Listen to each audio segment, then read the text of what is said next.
All right, you're on camera. Okay, we are live, we're real people. My name is Camille Dysart, and I base my life decisions on the rocking chair test. What is the rocking chair test? That's when I am 80, 90 years old, and I'm sitting in my rocking chair, and I'm thinking about my life. I'm thinking about regrets. I'm thinking about what makes me passionate in my life. It also helps me avoid sitting all day long and watching Netflix. So I realized that when I retire, one of my goals is to have $1 million in net worth in the bank. So how we're gonna make that happen is first we're gonna go over a budget. Once we go over a budget, we're gonna talk about the latte factor. After the latte factor, we're gonna make things automatic. And then after we make them automatic, we need to figure out where to invest our money. After we invest our money, we need to make sure that this is working. So the first step, we're gonna talk about budgeting. So I'm a fan of good old-fashioned college ruled paper.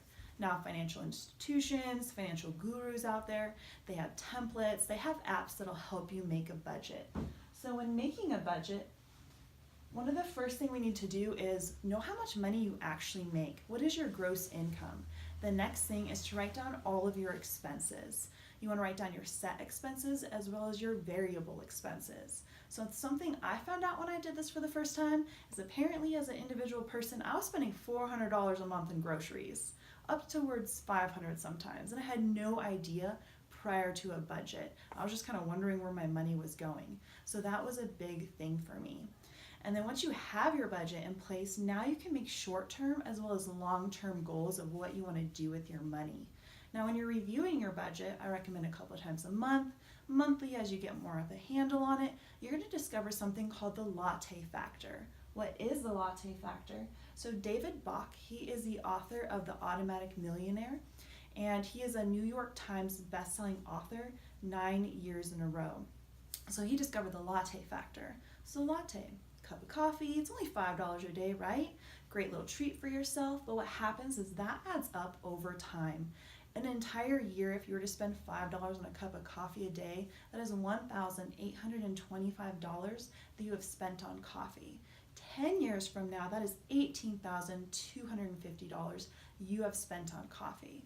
Now for me, it's not coffee. For me, it's an energy drink. I love the taste, I love the surge, but that $3 to $6 a day, that adds up, and that can keep me from my goals.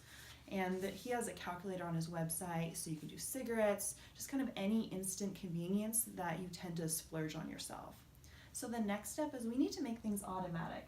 Now having money automatically come out of your account for retirement avoids overspending that money. It also means paying yourself first.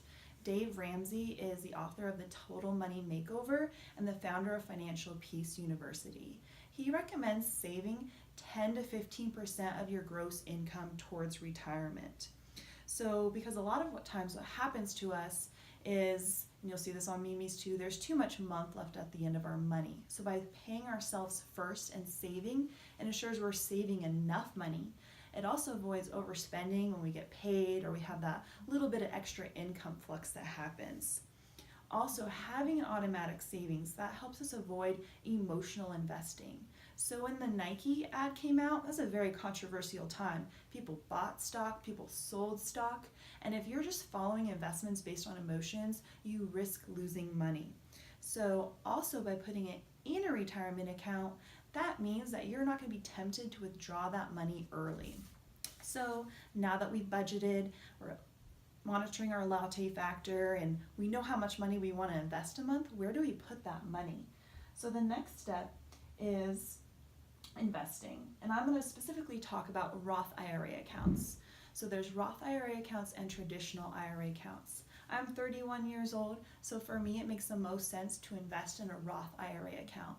And the reason for that is when I put money into a Roth IRA account, it is taxed when I place that money in. Then I get to enjoy it growing tax-free. So that is 30 years worth of money that will be growing tax-free.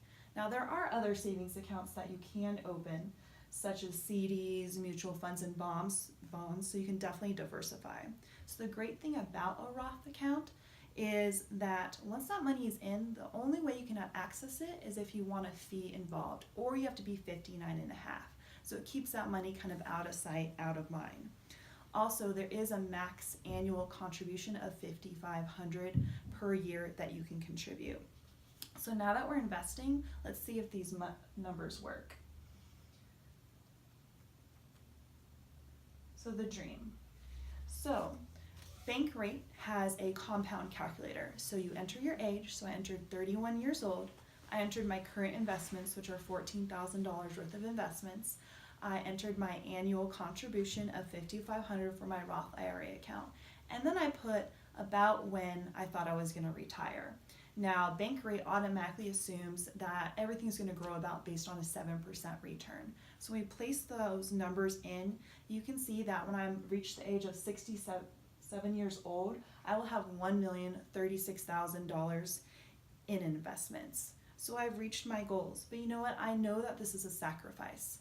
$550 for the year is quite a bit of money. That's $450 a month. I could drive a really nice car for that. I could buy a little bit more house for that, and I could go on some pretty rad vacations. But I'm choosing to make sacrifices like that to ensure that my passion and goals are reached at the end of my life and when I'm in my rocking chair. So thank you very much.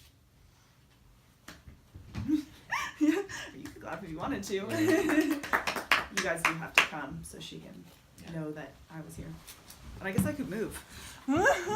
That might help. Still here. Thank you.